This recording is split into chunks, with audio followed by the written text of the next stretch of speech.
by the central bank for operating without authorization. The 97 were cited for engaging in unlicensed lending activities in contravention of the Banks and Specialized Deposit-Taking Institutions Act 2016, Act 930. The central bank in a statement said the activities of these entities significantly breach customer data and privacy laws as well as consumer protection requirements and norms, with unfavorable implications on the integrity and well-being of their patrons. And so the Bank of Ghana is cautioning the general public to consult the bank's website for the approved list of licensed institutions before transacting any business with an institution. But how did these entities come to be in the first place? And for how long have they been operating before now, as they've done in the past, the Bank of Ghana is calling them out? At the table today, we have Mr. Clarence Blay. He is the FinTech from the FinTech and Innovation Office of the Bank of Ghana to help us with some answers. Mr. Blay, thank you for making the time and welcome to GTV Breakfast. Good morning, and thank you for having me here. The problem is that these entities exist. How did they come to be in existence if the Bank of Ghana is watching and monitoring, as you're telling us you are? Good question, and thank you for this wonderful question. In the notice that you read, it was clearly stated that before an entity provide credit to people as a business, it has to be licensed under Act 930. We know the banks, we know the savings and loans, we know other credit delivery channels that have been approved by Bank of Ghana. These entities that we are talking about, as part of Bank of Ghana surveillance activities that are carried out regularly, have been identified as providing credit without authorization. And I must say that as part of our regular surveillance activities, we have been identifying such entities, and we go through a process of taking them off the platforms on which these apps are displayed. But we realize that in as much as we keep on identifying and taking them off such platforms in collaboration with other state agencies and the owners of the platform who are credible companies, there is a need for patrons to be aware of the dangers in such activities. So this notice is a sequel to an earlier one that we issued last year to let the public know that we continue to monitor the space, we continue to direct the space of such entities. And in addition to what we are doing, they should also have the information and be aware of the dangers. So this is a public information to make sure that people are empowered with the necessary information and are not lured to doing business with such entities. Those who were named in the previous list, do you find some of them named in this list as well? What were the steps taken to make sure that once they were identified, they were actually shut down from operating in the space? Yes, as I said earlier, when they were identified, we work with the platforms on which they were displayed. Some of them are on Google Play Store to make sure that these entities are pulled down. And we continue to do that. There are others that on platforms that are separate from some of the Google platforms, we also got them down. But we have been seeing this trend going up because people are giving them power by patronizing their service. So we cannot be doing this in the dark. We want to get the public to do their bit by not giving them fuel to continue to burn. That is by to continue to provide these services. So if the public become aware that these are the issues, then when someone comes to persuade you to join or to borrow from these entities, you would be careful in doing that. My first question would be, now that you've talked about how they came to be, there is a gap that these entities, you call them illegal, are attempting to fill. What are the steps being taken to ensure that those gaps do not even exist? Because if people need access to funds and they are not getting them through the established means of financing, can you understand why they fall prey to some of these things? I think the issue of gap here in a way I can't say that it is imaginary. And in some sense, it will be real when you look at the information gap. I will actually associate it with information gap in the sense that for the past 3 years or so, Bank of Ghana, in its wisdom and in its bid to promote financial inclusion, has given approval to banks to partner with mobile money operators to make available digital credit to Ghanaians without they having to provide collateral. And these loans are properly regulated. They adhere to the best of consumer protection principles and standards. They also take into consideration AML CFT issues, that is money laundering issues, and data privacy and protection issues as well. These loans, popularly called Momo loans, I believe you know these loans. People access these loans on the go. And from the data that we have in Bank of Ghana, it shows significant patronage of Ghanaians of such loans. And we see people from interviews that we've done with people. We carry out, by the way, we carry out agent surveillance exercise across the country every now and then. A team returned to Accra just yesterday night. And we interact with people across the length and breadth of this country. We have been doing this for the past 3 years. And we meet people who access some of these loans, buy oranges, go and sell, make their money, pay back their loan. We have people who have stalls selling biscuits, toffees here and there. That is where they get their capital to trade. A lot of people are making use of this. So this alternative is there, very robust, and Ghanaians can easily access it without any hassle. What we know in most societies is that those who tend to do criminal things tend to be loud-mouthed. They speak a lot. They tend to be convincing. Those who are unsuspecting of their wicked activities easily fall prey to whatever they promise to offer. At the end of the day, they are subjected to serious harassment, and their private data, including national ID records and all other personal information, are made available to these entities. The serious thing about it is that the phone that one uses to access this service in a way becomes hacked, because they get access to data that is on your phone, including the whole of your contacts on your phone, and they begin to broadcast information to them and also use it to pull more money, more people into their scheme.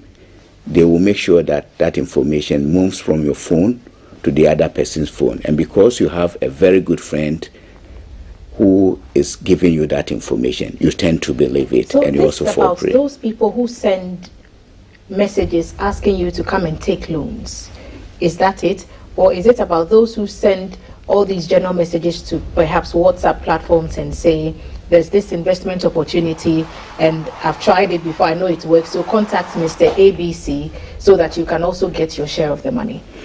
What's the target here? Yeah, they are also part of it. They are also part of it. Those people become agents. Some of them willingly submit themselves to be agents of such schemes. And there are others who become victims themselves and unknowingly try to propagate the information. So they are also part of it. What do you know of how they get people's information? Because sometimes the loans messages are so targeted. They know that this person is a government worker, and they craft the message to say government workers can get an advance or they can get some monies and they can do this. How do they know? How do they have that information if you didn't tell them? In security parlance, they say that the weakest point becomes a point of entry and disruption.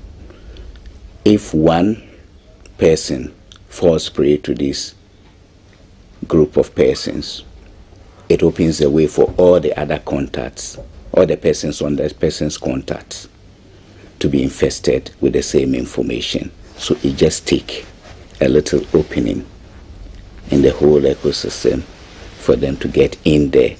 That is why we are here telling everybody in this country to be wary of such schemes. And if you've been unfortunate enough to, can I use the word hacked, or been sent some of these messages, what's the best way to, some say block, and some say delete them, and some say don't call the number, don't click the link? What's the best way to handle it if you do get some of these messages? The best way to do some of these things is to, if assuming it is a group platform, you have administrators of the platform. Recently, WhatsApp even changed the liability of administrators on the platform. It became stringent, and that you cannot pull yourself out when the platform on which you find yourself is used for criminal activities. So it behoves on them to make sure that the person who has been the conduit for such information will have to be taken off the platform. And the next thing that most Ghanaians do not do is to report. If it is of financial nature, as we are discussing now, it is important that you make that information available to the Bank of Ghana as part of the feedback loop in the whole financial system. Report to the Bank of Ghana? Yes. How do you report something to the Bank of Ghana? Do you have to go there in person? You don't need to go there in person. If you go to the Bank of Ghana website, we have a Twitter handle there, there's a WhatsApp, we have Facebook that when we are having our MPC meeting, we know you broadcast through Facebook, you can provide. And we also prowl the internet. So sometimes some of the comments that you make out there in the public domain using social media, we have tools that are able to pick some of this information, we analyze, and we follow the leads as well. If you may ask me, which you have not asked and let me volunteer here, is that these solutions are posted online, and the World Wide Web is a huge area, and you cannot use manual tools to identify these entities. We are always prowling through the net, doing extensive surveillance online to be able to identify these two entities with proxies. So even if you are not able to report, but we encourage you to report, you can report on our social media handles. We still are able to get the information if you post something online complaining or commenting about some of these developments. Have you been able to so far follow up on a complaint, for example, and been able to establish where the people are operating from, these fraudulent persons, these scammers?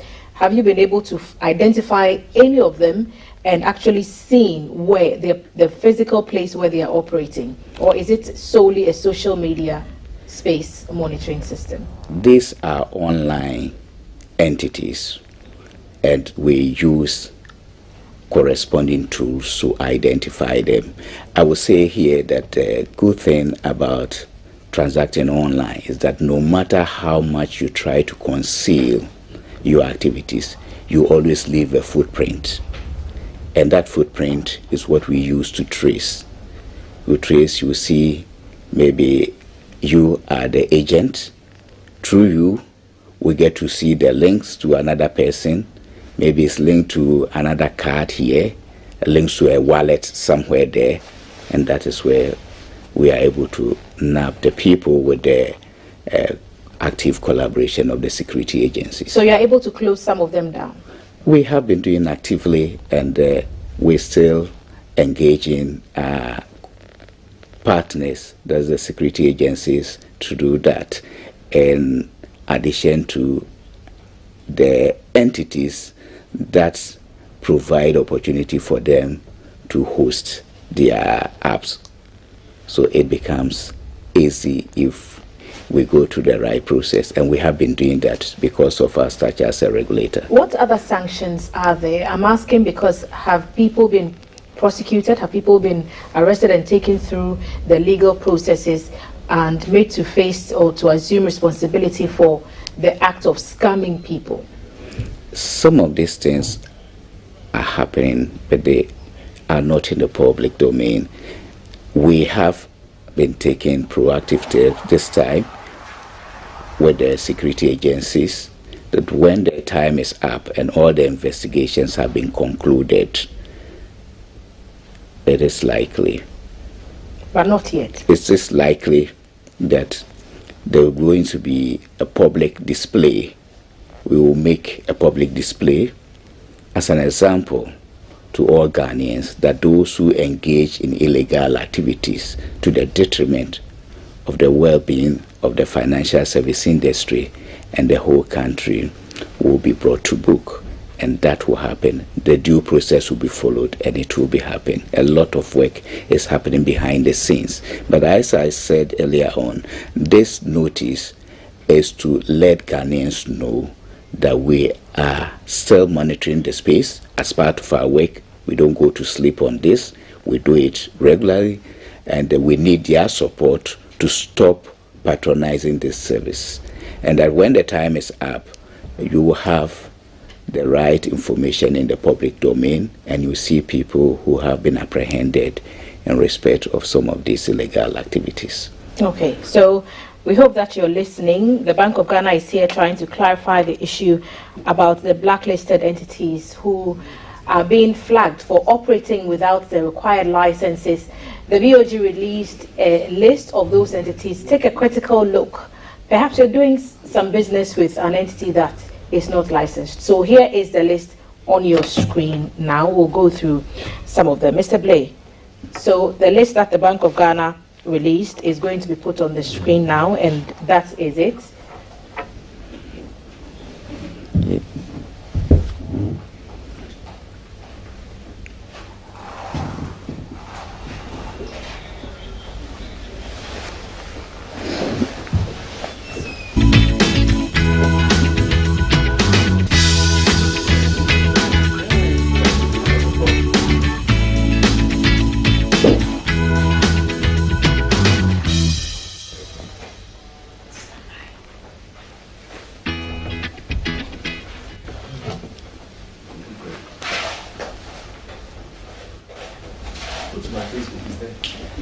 We've made that list available on our social media platforms. GTV Ghana, we keep telling you, go follow the page and get all the required information. The BoG has sent that list to us. I'll be reading it out very shortly. We've just posted it on our social media handles. So go and look through the list. If you're engaged in any kind of business with any of these entities, what do you have to do, Mr. Blay? You have to stop. Don't get involved with these entities. They are going to harvest all your private information, and they are going to make them available all over the world when they intend to compel you to pay loans that are given to you at extremely exorbitant high interest rates. The seriousness of data privacy breaches associated with the activities of these entities is that you are likely to have the data on you being sold on the dark web. Someone is likely to impersonate you and commit a crime in your name. In the course of investigation, you could be followed and be made the one who has committed the crime. You will now have to go through a hard process to prove your innocence. And I don't know how easy it will be for you to exonerate yourself. And this is something we have to be very careful about.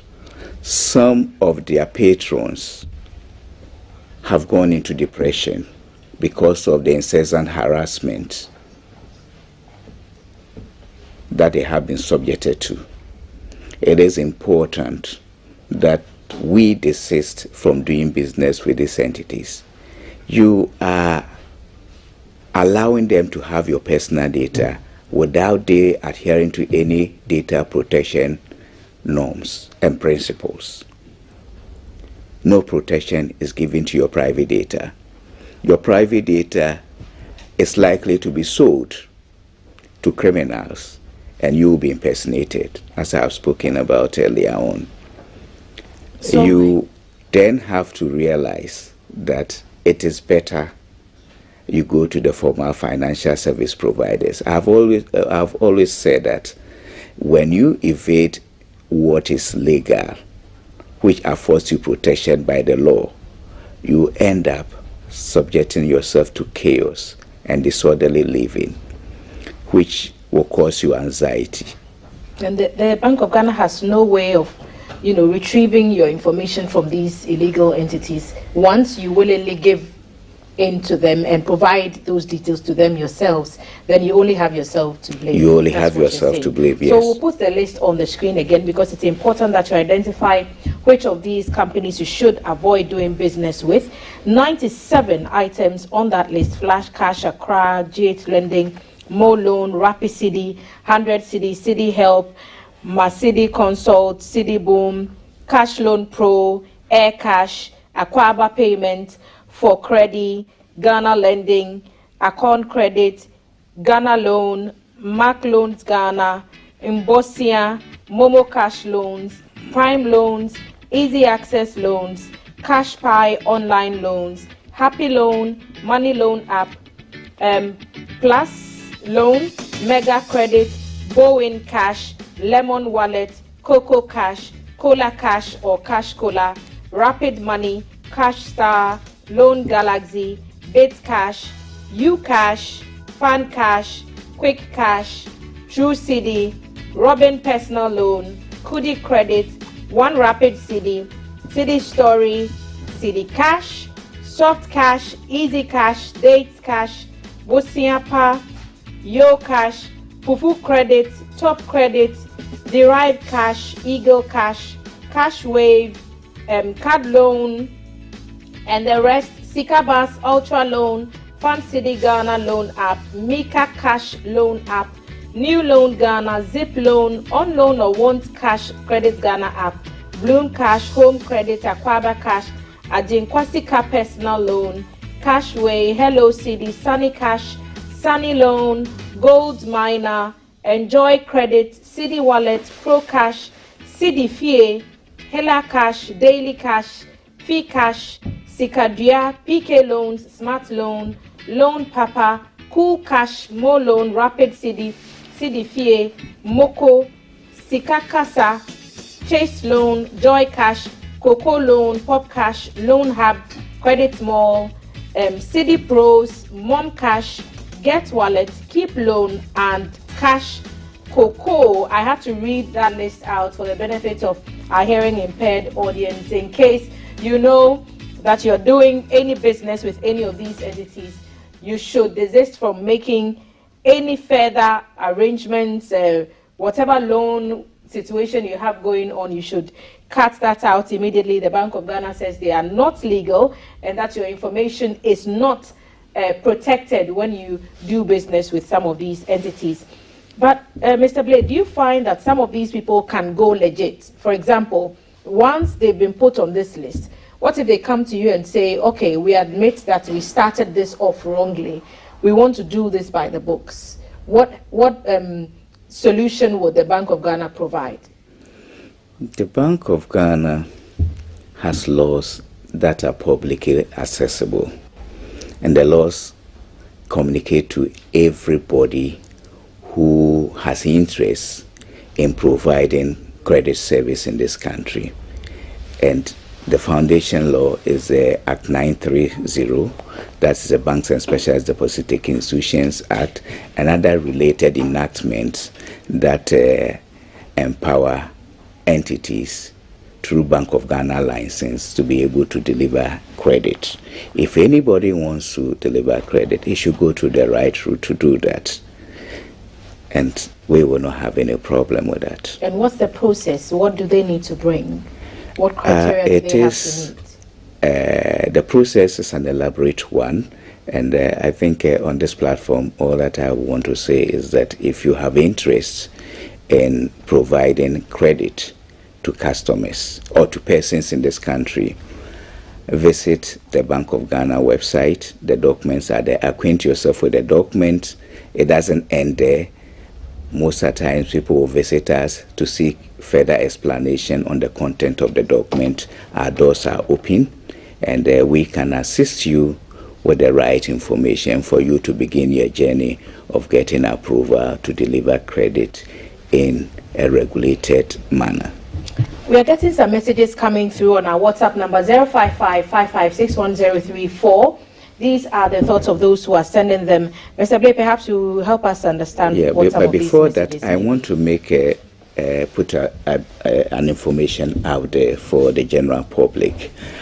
We have displayed the list. I know some of the people will say that this is a lot. How do I know where to go when I need credit outside of these entities? On the Bank of Ghana website, licensed entities have been displayed conspicuously there.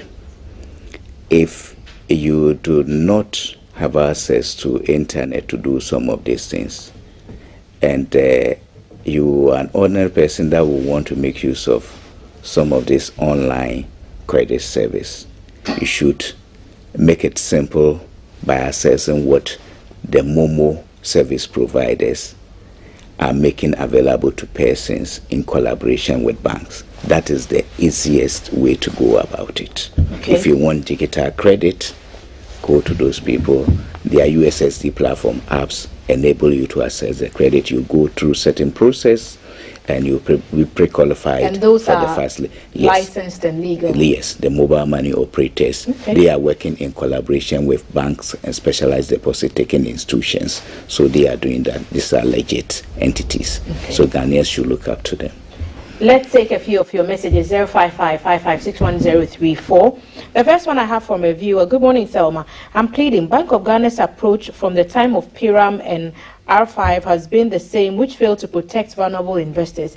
They know the Ponzi schemes. Why can't they stop at once to save us? History shows they are cautious. Their cautions have not helped the public much. Francis sent us that message. They're saying that if you know these things, shut them down before they make away with lots more people's monies before you come out to caution them, and that the cautions haven't helped much to improve the situation. Do you agree? I wouldn't fully agree in the sense that it is a two-way process.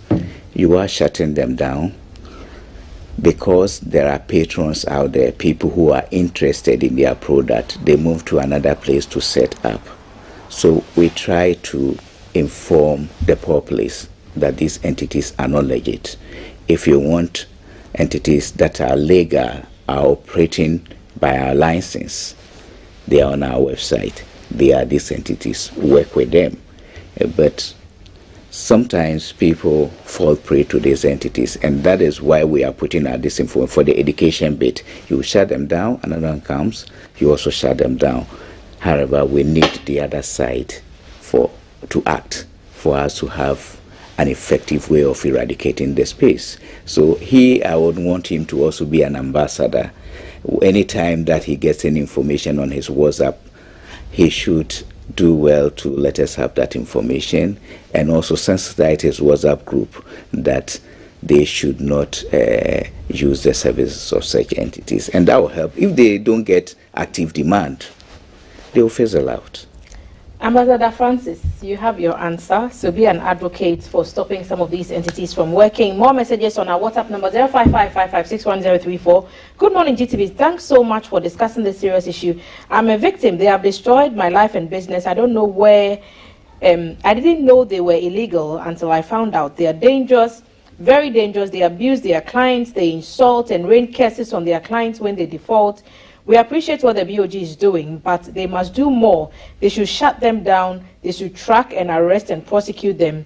They have finished me, and I've regretted engaging these scammers. My only plea to BoG and state security apparatus in the country is to immediately clamp down on these people. Mo Saeed sent us that message. He says he's a victim. So once you unfortunately fall prey to some of these people, and they start harassing you, what avenues are available for you to seek help? Or is it that because it's illegal in the first place, the law cannot protect you? The law can protect you when you willingly report to the rightful authorities that I have been persuaded to take a loan from these entities. I didn't know they are illegal, and this is the trouble I am going through. So I'm giving their information to you to act. But you see, there's one interesting thing about doing things illegal. When you do one illegal thing and you find yourself in trouble, you try to do another illegal thing to cover your tracks. And when you get to the dead end, instead of you reporting, you try to find a way of dealing with the situation because you yourself know that you have done something illegal. So most victims, like Mo Said, who's just messaging us, he said he did not know they were illegal, but they found out only after they had after you have become a victim. And that is why I said that when you realize that it is illegal, people are hesitant to even report. That is where the problem is. If the first few victims had reported, it would have changed the situation. People are hesitant to report. You see, it's a human nature, but we need to break out of it. That you feel that, oh, I should have known better. What would they think of me, having allowed myself to be deceived? I'm getting but it more shouldn't messages. be so. And Pocos is saying, Thelma, they give loans for 1 week with high interest rates. Failure to make payment on or before the 1 week ultimatum will attract those embarrassments. They will send your pictures and brand you as a wanted criminal to all your WhatsApp contacts. It actually happens because we've seen some messages. Kafide shared one of them on his social media handles recently, and the insult, the kind of language that they were just, venting out on this poor person. It was just crazy. They'll broadcast that information to all your contacts. That message, they'll broadcast it to all your contacts. This person cannot be trusted. He doesn't repay lawful loans. You are a fraud. You are a fraudster. A whole lot of things. Good morning again. Mind you, these illegal entities do their best to penetrate into communities that have low or no knowledge of education and persuade them to believe that with just an ID card, they can get a huge amount and save with them as well. They knock on their doors and make friendly gestures, and that makes most Ghanaians very feeble to them. Salma sent us that message. Is that one of the ways they operate? They go from door to door now? And that is why I spoke about their agents. And this model happens outside big cities. Some of the regions far away from Accra, they go to the remote parts of those places. A few educated folks that happens to be the eye of the community are recruited, and they help people to be onboarded. I told you we did some agent surveillance, and some of these things came up. Those ones, very easy, localized, and you deal with them, and that is it. So it is real, the consumer education bit. That is why we are sitting here, and within our financial literacy and consumer education framework, more of these things will be done. But we would want stories of victims to make themselves accessible, put their stories out there, help us to use their stories to educate the Ghanaian populace. I think I should get you in touch with this person who is messaging us right now. Mo Said is still online on our WhatsApp number. He says he's made an official complaint to BoG. I've made a complaint to GPS. I've made an official complaint to Data Protection Commission. I just hope and pray some action is taken. For me, they have sent my pictures to my friends on WhatsApp. Fortunately, almost all my WhatsApp contacts are aware of my situation. So Mo Said is saying that he has followed the due process, that the harassment is still continuing. And so once you report it, you just sit and wait until the cavalry arrives? Not that a lot of action takes place behind the scenes, and we don't want to, as I said earlier on, when we start tracing from his information that he gave to Bank of Ghana and other regulatory entities, we have been able to make headway in addition to all other information that we have received. And when you are doing such investigation, you don't want to just follow one lead and stop there because we have been able to deal with this guy's issue. But it is a network. So it is important that you round up the whole network and make sure that everybody within the network is within your net.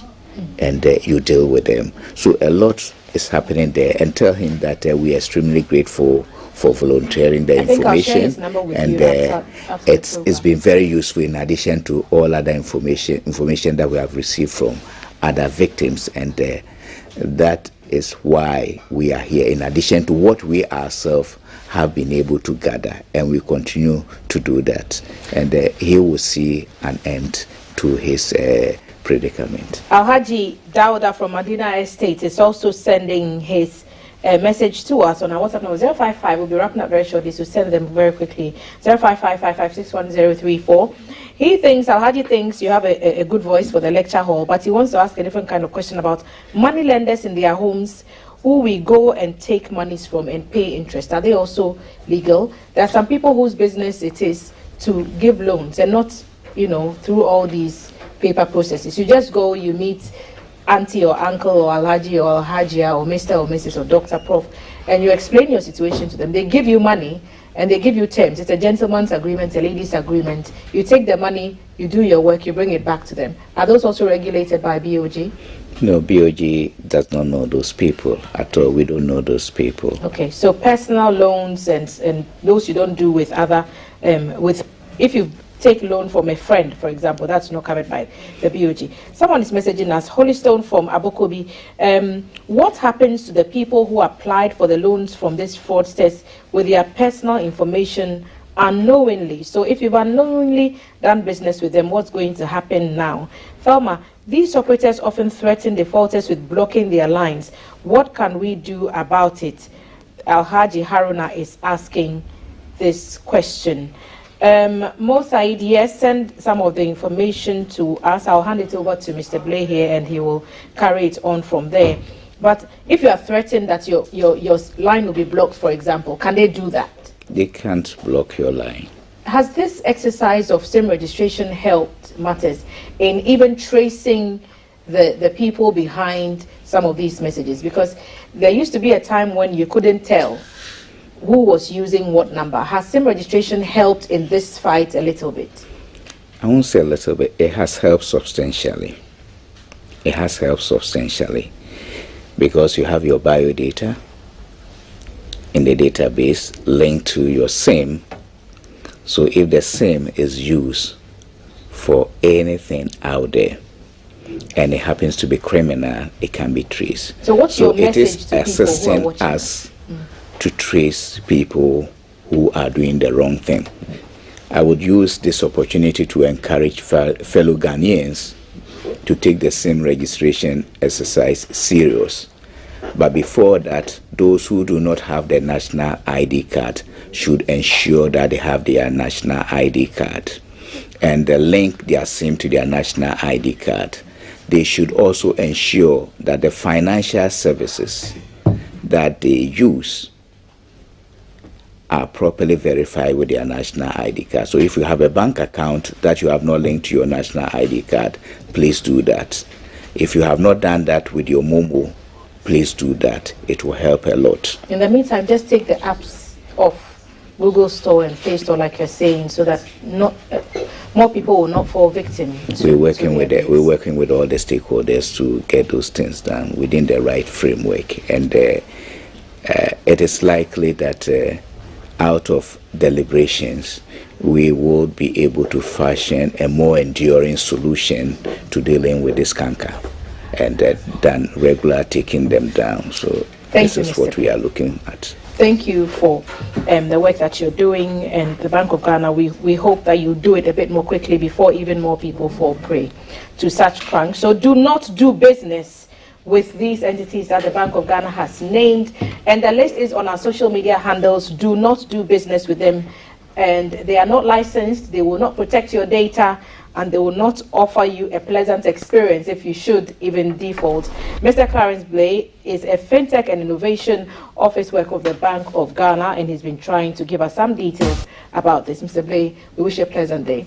Have the best of times, and thank you all for joining the conversation and for making this segment very, very vibrant. We want to send a very happy birthday message to Mr. Magnuson who is a former administrator of the Ebenezer Presbyterian Church, Mamprobi. Today you are 70 years. We wish you God's blessing. From all your friends at the Ebenezer Presbyterian Men's Fellowship, and also from your good friend Richard Mante Ochere, big shouts to you. Congratulations. Says 70 is big. We all hope to get there one day. May you get 70 plus more. This has been our segment right here on GTV Breakfast. Connect with us via our social media handles, GTV Ghana, and follow us on all our platforms. I am Thelma Taki. There is more to spice up the rest of your mini Friday after the break, and of course, Kwabena all the way today.